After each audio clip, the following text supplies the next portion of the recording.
आज हम लोग एक बहुत ही खूबसूरत संत के बारे में चर्चा करेंगे और हम लोग उस भाव में डूबेंगे और उससे बहुत कुछ पाएंगे। ठीक है। एंड दिस इज संत तुलसीदास। तो इलाहाबाद के पास आज का प्रयागराज जो है, वहां उसके पास राजापुर नाम का एक छोटा सा गांव, और उसमें आत्माराम आत्माराम जी एक ब्राह्मण रहते थे और उनकी वाइफ हुलसी, पत्नी का नाम था हुलसी। हुलसी मतलब खुश, हमेशा हुलस रही, always in full this thing Joy. अब देखिए, इनका जन्म कहाँ हुआ? प्रयागराज में गंगा भी है और यमुना भी है, लेकिन ये जो राजापुर है, ये छोटा सा गांव, ये यमुना नदी के किनारे है और सारा भक्ति भाव यमुना के पास से वो प्रकट होता है। अगर गहरी भक्ति कहीं पर भी देखने को मिलती है तो उन लोगों में मिलती है जो यमुना के तीर के ऊपर पैदा हुए। ठीक है। तो अब क्या हुआ, देखिए, इस दंपति ने बहुत ही बड़े व्रत अनुष्ठान वगैरह किए होंगे कि इतनी महान आत्मा इनके घर में पदार्पण करने वाली थी। तो आपको एक और बात बता दूं कि बहुत सी आत्माएं जो है ना, जो कि महान आत्माएं हैं, जो जगत का कल्याण करना चाहती हैं, वो आ नहीं पाती हैं क्योंकि उनको उपयुक्त माता पिता नहीं मिलते हैं, इसलिए वो आती ही नहीं है। और हम लोग सब उनके यहाँ आने से जो हमको फायदा होगा, उससे वंचित हम रह जाते। तो इस दंपति ने बहुत ही ज्यादा अपने जीवन काल में व्रत और अनुष्ठान किए होंगे, बहुत सात्विक लाइफ लीड करी होगी कि उनके घर में इतनी महान आत्मा का पदार्पण होने वाला था। संतान, संत आन, संतान, ये संतान उनके घर में आई, संत का आना हुआ। आजकल कहाँ संतानें आती हैं? आजकल तो लड़के आते हैं, लड़के आते हैं। जो भी बच्चे होते हैं वो लड़के आते हैं, संत कहाँ आते हैं आजकल। आज की जनरेशन आप देखिए, श्रावण शुक्ला सप्तमी शनिवार के दिन तुलसीदास जी का जन्म हुआ।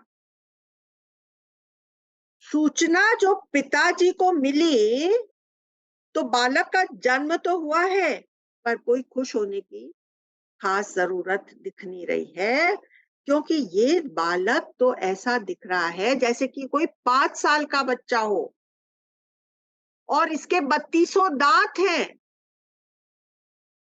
तो भैया ये तो कोई राक्षस योनि का लगता है। तो पिता क्या कहने लगा, अरे बाबा, उसने जब देखा अपनी संतान को कि मेरे तो सारे कुकर्म उदय हो गए जो कि ऐसा बालक आया है। और बड़े बूढ़ों ने क्या कहा कि इसका अभी कोई संस्कार क्रिया कर्म जो बचपन जो पैदा होने पर होता है वो करो ही मत, क्योंकि ऐसे बालक 3-4 दिन से ज्यादा नहीं, 3 दिन निकल जाए ना तब पहला संस्कार करना। तो अब ऐसे जब नेगेटिव एक प्लांट हो जाता है, नेगेटिव थॉट, तो मन उसी तरफ बहने लगता है, क्योंकि मन की टेंडेंसी है कि वो नेगेटिविटी को जल्दी पकड़ लेती है, नीचे को पानी जैसे जाना पसंद करता है, वैसे ही मन नेगेटिविटी को पकड़ना पसंद करता है। उसके लिए पंप लगाना पड़ता है उसको ऊपर चढ़ाने के लिए, कोशिश। पंप क्या है? अपनी ही कोशिश, या कोई गुरु का सहारा, कोई सत्पुरुष, कोई सत्संग, वो हमको फिर इस मन को ऊपर की तरफ धकेलता है और फिर ये उधर चलने लगता है। अब इसमें तो नेगेटिविटी प्लांट हो गई। अब क्या हुआ? अब जो माँ थी उसको क्या लगने लगा, बाप रे, क्या ये एटमॉस्फेयर बन रहा है मेरी संतान को लेकर के। और ये तो कोई अच्छे लक्षण नहीं है, पता नहीं ये लोग मेरी संतान का क्या कर देंगे। तो उसने जल्दी से एक दासी को बुलाया और दासी का नाम था चुनिया। चुनिया को बुलाया और कहा कि देखो, मेरे पास थोड़े ज़ेवर हैं, थोड़ा इकट्ठा किया हुआ धन है, थोड़े कपड़े हैं, ये सब तुम ले जाओ और तुम अभी मेरे सामने, अभी तत्क्षण इस बालक को ले कहीं दूर लेकर के चली। क्योंकि यहाँ जो एटमॉस्फियर एम्बियंस बन रही है, वो मुझे इस बालक के अनुकूल नहीं लग रही है। और मेरे ही भाग्य फूटे हुए हैं और इसके पिता के भाग्य भी फूटे हुए हैं, जो कि रिकॉग्नाइज ही नहीं कर रहे हैं कि क्या इनको मिला है। रिकॉग्नाइज ही नहीं कर रहे हैं। और मुझे, वो माता कह रही है, मुझे अंदर से ये फील हो रहा है कि तो जगत कल्याण के लिए आए हैं और ऐसे बालक को मैं ऐसी प्रतिकूल एटमॉस्फेयर में नहीं रखना चाहती, तो तुम इसको जल्दी से यहाँ से लेकर के रफा दफा हो। तो ऐसे उसने बोल दिया और वो भी माँ का भाव समझ करके उसको जल्दी से वहां से दूर ले गई, अपने गांव ले गई। और उसने अपनी माता को बताया कि इस सर्कमस्टेंस में मैं इस बालक को यहाँ लाई हूँ। और माता ने कहा कि अरे, तुमने तो बहुत ही अच्छा काम किया और तुम्हारे अंदर जो ये बच्चे के प्रति जो कि ममत्व मुझे दिख रहा है, ये तुम्हारे उत्तम चरित्र का दर्शक है कि तुम्हारा खुद का स्वभाव बहुत, चरित्र बहुत ऊंचा है। इसलिए मैं तुम्हारे साथ पूरी तरह से हूँ और तुम खुली से इस बच्चे की देखरेख यहाँ पर मेरे घर में करो। तो चुनिया की माँ ने ऐसा बोल दिया। और इधर पिता को मालूम पड़ा कि भाई ये तो बच्चा ही कहीं गायब हो गया। और माता का जो अंदेशा था कि अब मैं नहीं रहने वाली, तो सचमुच सप्तमी के दिन तुलसीदास जी का जन्म हुआ और एकादशी के दिन माता का शरीर शांत हुआ। और माता ने अपने बुद्धि इस्तेमाल करके सही समय पर उस चुनिया के साथ में अपने बच्चे को दूर कहीं भेज दिया। और पिता का रिएक्शन क्या हुआ कि जिस संतान के आने से मेरी वाइफ को इतनी बड़ी विपत्ति झेलनी पड़ी, अच्छा है कि वो कहीं चला गया, अच्छा है कि वो अब गायब हो गया है, मैं तो उसको देखना भी नहीं चाहता। तो देखिए, कहने का केवल इतना मन है, कहने का मकसद है कि कभी भी कोई नेगेटिव थॉट किसी के माइंड में भी प्लांट नहीं करना चाहिए, उससे कोई फायदा नहीं। इतना अच्छा बालक पैदा हुआ था, इतना बड़ा हृष्ट पुष्ट 32 दांत। और एक और बात बहुत बड़ी हुई थी कि पैदा होते ही उन्होंने राम का नाम बोला था। तो नाम तो उसका पड़ गया, राम बोला, क्योंकि उसने पैदा होते ही राम का नाम बोला। लेकिन क्योंकि नेगेटिव थॉट प्लांट था, अरे ये तो कोई राक्षस योनि का बालक है। अब देखिए, क्या होता है कि भगवान, देवता, प्रकृति सब कॉन्स्पायर करती हैं जब कोई भक्त आता है कि उसके चारों तरफ की जो सर्कमस्टेंसेस हैं वो एडवर्स हो जाएं। क्योंकि भक्ति जो है वो एडवर्सिटी में ज्यादा फलित होती। जैसे हम लोग भी अपने बच्चों को हॉस्टल भेजते हैं कि नहीं, कि इसका पूरी तरह से डेवलपमेंट हो। इसी तरह से जब कोई बड़ी शख्सियत आती है, तो देवता, भगवान, प्रकृति सब मिलकर के उसके चारों तरफ एडवर्सिटी का एटमॉस्फेयर क्रिएट करते हैं।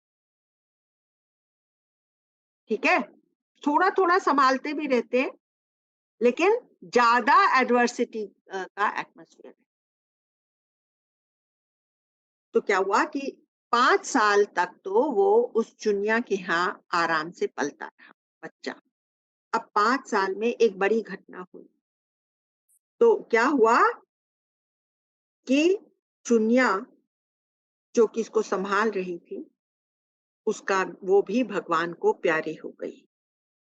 और अब यह बालक पूरी तरह से अनाथ हो गया। पर जिस पर परमपिता परमेश्वर का हाथ हो, क्या वो कभी अनाथ हो सकता है?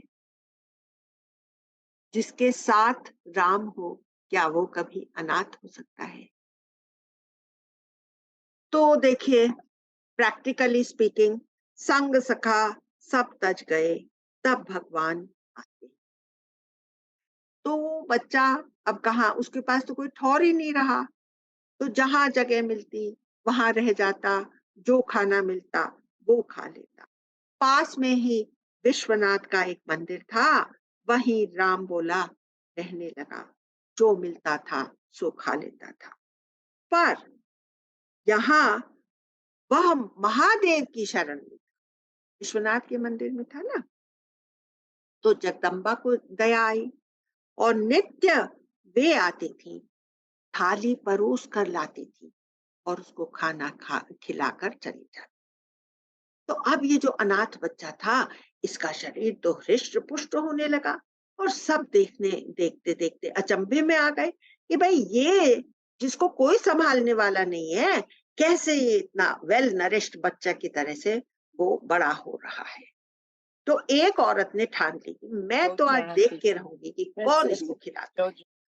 तो उसने क्या देखा, उस औरत ने, कि सचमुच वो जगदम्बा आई और उसको पूरा खाना वाना खिला करके वो जब जाने लगी, तो इस औरत ने जगदम्बा के पैर पकड़ लिए, चरण पकड़ लिए, बोली मैं तो आपको जाने ही नहीं दूंगी। आप तो जगदम्बा साक्षात लग रही हैं मुझे, आप तो देवी स्वरूपा लग रही हैं, आप कोई दिव्य आत्मा है जो इस बच्चे को की देख रेख कर। खैर जैसे तैसे जगदम्बा चली गई और इस इंसिडेंट के बाद जगदम्बा वापस वहां पर नहीं आई। तो क्या हुआ, पर महादेव और उमा को चिंता तो अपने हर बंदे की रहती है ना, खाली एक की नहीं, हर बंदे की चिंता रहती है। उन्होंने सोचा ऐसा इंतजाम करना चाहिए कि हमारी फिक्र भी मिट जाए और राम बोला की परवरिश भी हो जाए। तो अब देखिए, हम लोगों ने रामानंद का जिक्र किसकी कहानी में सुना था? कबीर की कहानी, है ना? कबीर ने रामानंद को अपना गुरु बनाया था। हाँ, तो रामानंद के कृपा पात्र थे श्री अनंतानंदाचार्य, मतलब उनके शिष्य हो गए। रामानंद के शिष्य अनंतानंद, लिख लीजिए, रामानंद, उनके शिष्य अनंतानंद और उनके शिष्य नरहरि देव जी। अब महादेव ने नरहरि देव जी के मन में एक प्रेरणा डाली कि फलानी जगह एक नन्हा बालक है। एक प्रेरणा डाली उनके मन में, किनके मन में? नरहरि दास जी के मन में। नरहरि दास जी के मन में प्रेरणा डाली कि फलानी जगह जाओ, वहां पर तुमको एक बालक मिलेगा, तुम उसको अपने साथ लेकर के आओ। So I'm not so sure whether they were in Allahabad only at that time or whether they were in some other place. But this fellow Narhari Dev Ji, he went, with that inspiration which Shiva had planted in his heart. He went up to that place and he found this Alaukik Balak and he just hugged him and he, और इतना उसको उनके वो जो आलिंगन उन्होंने उस बच्चे का किया, उसमें इतना प्यार समाया हुआ था कि वो जो राम बोला बच्चा था वो फूट फूट करके रोने लगा, जैसे कि उसको पूरे संसार की दौलत मिल गई हो नरहरि दास जी के रूप। और नरहरि दास जी को भी उतना ही प्रसन्नता अंदर महसूस हो और वो फिर इस राम बोला को लेकर के अपने पास उसको ले आए। हाँ, अब देखिए, this is an aside, I am just saying कि जैसे राम बोला ढूंढने नहीं गया, पर नरहरि दास जी राम बोला के पास आए। इसी तरह से हमने भी शास्त्रों में पढ़ रखा है कि जब एक साधक तैयार होता है तो गुरु चल करके आता है। और आज हमने जिक्र किया था मंडन मिश्र का, और शंकराचार्य खुद उनके पास चल करके आए। तो इस तरह से राम बोला को अपनी मंजिल, एक तरह से मंजिल मिल गई। इसी तरह से हर गुरु भी अपने डिवोटी को स्वयं आकर के मिलते हैं, और एक दिन वह आता है जब गुरु कहते हैं कि मुझे लायक शिष्य मिल गया है, और उस दिन समझिए कि आप तर गए हैं। बालक को कुछ पता नहीं था कि क्या खेल महादेव ने चलाया है, पर गुरु आकर मिले, गले लगा लिया। राम बोला फूट फूट कर रोने लगा। ईश्वर ने अपने कृपा कटाक्ष से दास को उबार लिया। जो कुछ राम बोला चाहता था वह सब उसे प्राप्त हो गया। उसे विश्राम मिल गया। सबसे पहले तो उसको विश्राम मिल गया, और जीवन की धारा, उसकी जीवन की धारा निश्चित हो गई। अब क्या हुआ, वहां पर जब वो पहुंचा तो पहले ही दिन उसको गायत्री मंत्र सिखाया गया, और राम बोला ने पहले दिन की पहली बारी में ही ज्यों का त्यों उसे कह करके सुना दिया। पहले दिन ही गायत्री मंत्र सिखाया। सारे ब्राह्मण जो हैं बालक की प्रतिभा देखकर चमत्कृत हो गए। नरहरिया जी भी विचार करने लगे कि महादेव का संकेत है, और अगर उनके संकेत के साथ मेरा संकल्प मिल जाए तो यह बालक लोक कल्याणकारी जरूर होगा। इतनी प्रतिभा लेकर के आया है।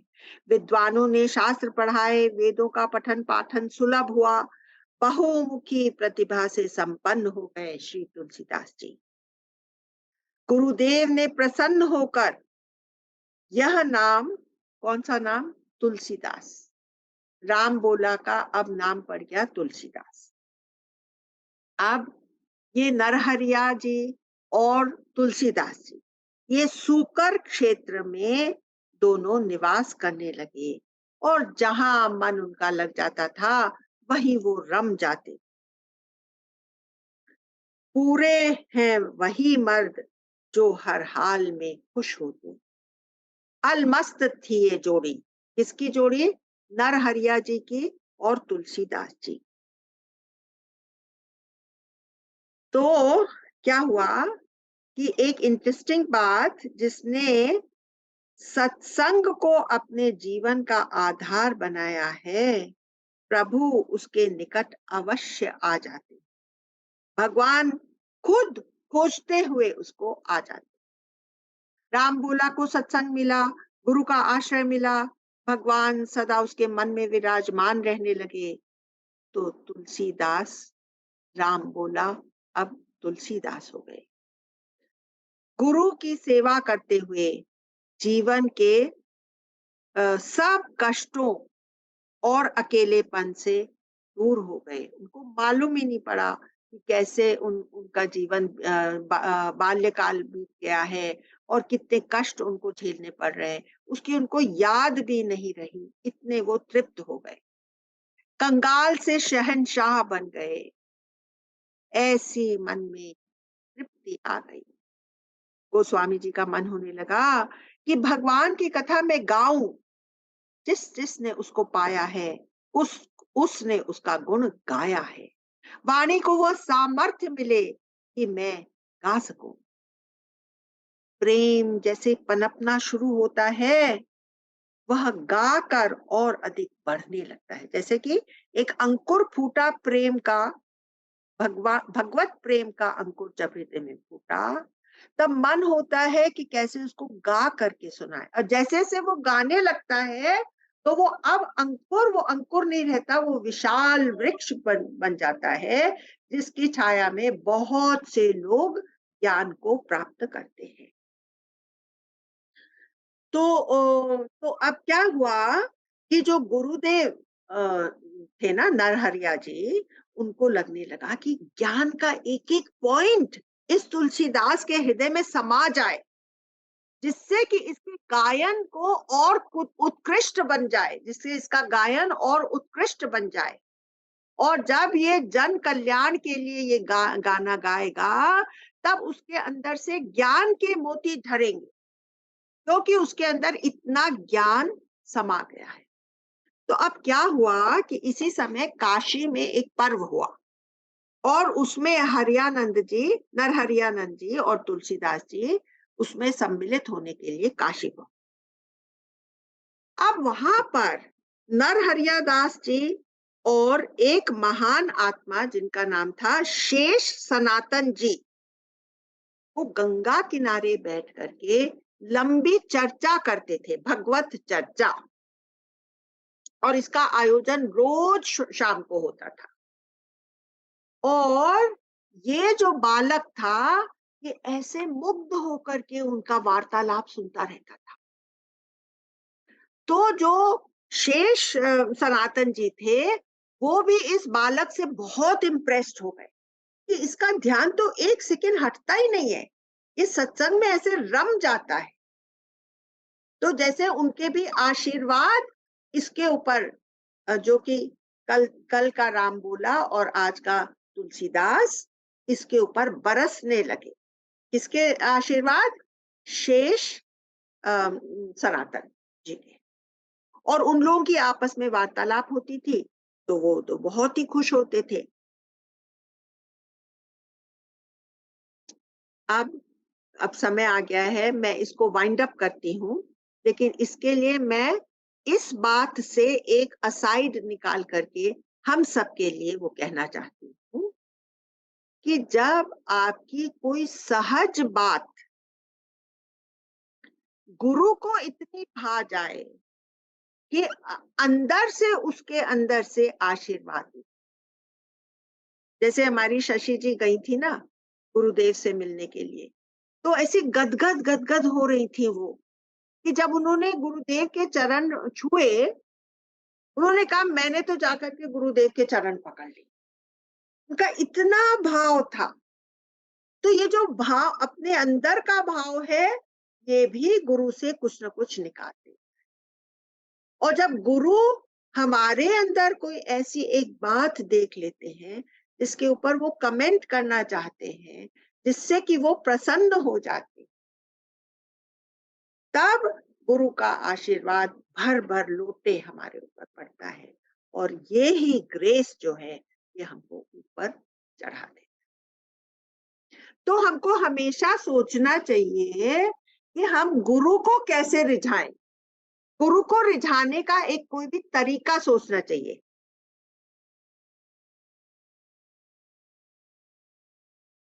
कि कैसे, किस बात, क्या मैं करूं, क्या क्या मैं अपना योगदान करूं, इससे गुरु मेरे ऊपर प्रसन्न।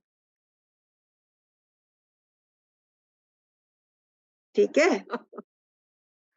अब आप लोग आज के सत्संग से आप लोगों ने क्या ग्रहण किया है? आप लोगों में से कोई भी अनम्यूट करके अगर बताएंगे तो ये सत्संग जो है ना, ये पवित्र हो जाएगा। लास्ट के क्षणों में सच्चित आनंद में रहना। हाँ, that was the main thing. That is the last duty to ourselves, which we must always remember. Very, very beautiful point, Alka ji. Thank you. Yes, Padma ji, you want to say मुझे something? बहुत अच्छा लगा हाँ, कि क्यों हमको ज्ञान से हमारे पाप और पुण्य कर्म के फल कैसे थोड़े से नष्ट होते हैं या उनका प्रभाव हम पे नहीं पड़ता, क्योंकि हमें कर्ता भाव नष्ट होता है, इसलिए हाँ, भोक्ता भाव भी नष्ट हो जाता है। हाँ, वेरी तो नाइस। ये मुझे बहुत अच्छा लगा।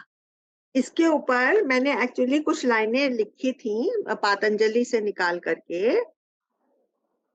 लोहे की यदि है पाप कड़ी, लोहे की यदि है पाप जंजीर, कि अगर पापों की जो जंजीर कर्म की पड़ती है हमारे ऊपर, जो कि हमको बांधती है, वो अगर लोहे की है, तो स्वर्ण बेड़ी पुण्यों से पड़ी, तो पुण्य की सोने की बेड़ी पड़ जाती है, लेकिन बेड़ी दोनों है। और देखिए, लोहे की बेड़ी से तो हम खुद ही अपने आप को फ्री करना चाहते हैं, लेकिन लोहे की सोने की बेड़ी तो हमको खुद ही अच्छी लगने लगती है। हम कहते हैं क्या है, ये रह जाए तो। इसलिए सोने की बेड़ी जो है उससे और भी ज्यादा सतर्क रहना चाहिए। बेड़ी जन्मों तक अड़ी खड़ी होती दुखदायक है ये बड़ी, होगी बंधन से रिहाई क्रिया योग को बधाई, है जन्मों की जुदाई पर अब मिलेगी खुदाई। तोड़ दो दर्दों की गाड़ी को, विवेक चक्षु को खोल दो। तो तोड़ दो, छोड़ दो दर्दों की गाड़ी को, विवेक चक्षु को खोल दो, भीतर की ओर मोड़ दो, अहंकार का पेड़ भी उखाड़ दो, पुण्य से अपने को, पुरुष से अपने को जोड़ दो, ईश्वर से खुद को मिला दो। ये है जो पातंजलि योग सूत्र में कुछ लाइनें मैंने ही लिखी हुई हैं, तो ये मुझे लगा कि इस जगह के लिए बहुत उपयुक्त है। और जिज्जी ने याद दिला दिया, लिख करके रखी थी लेकिन मैंने आपको सुनाई। Also, another thing that negative thoughts come very fast. It's how Yes. you change your thoughts. It's very easy Yes. to get into the zone. Yes. Is that Dashma? Huh? After such a long time you have come, no? Anyway, I'm so glad to have you in our midst. Anybody else?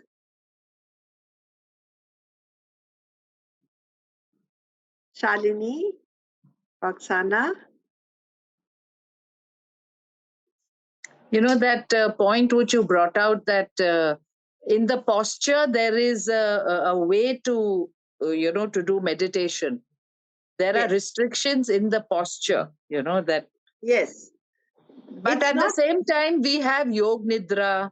We have, there are so many people who even follow dancing meditation. Yes. That is to free the mind of excessive thought. Okay. So this it's is partly a meditation. Rajasic mood has to be calmed, isn't it?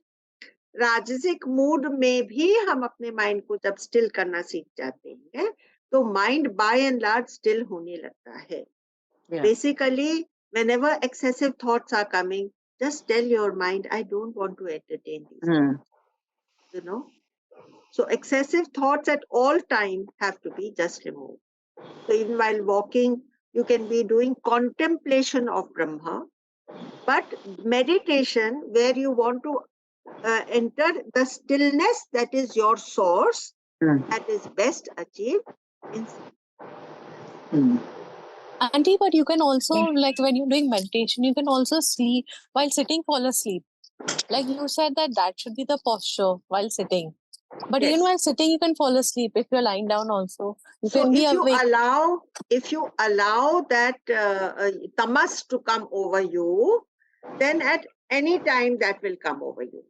But when you are a sadhak and then you make up your mind that no, if the neend comes on me, I will notice that the sleep is coming, but I will be in my witness consciousness seeing the effect of the neend on my body, but I will not sleep.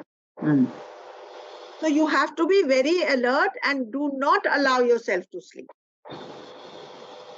You understand?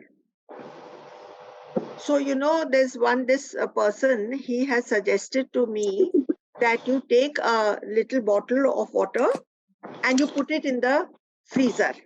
Now this bottle has become absolutely cold.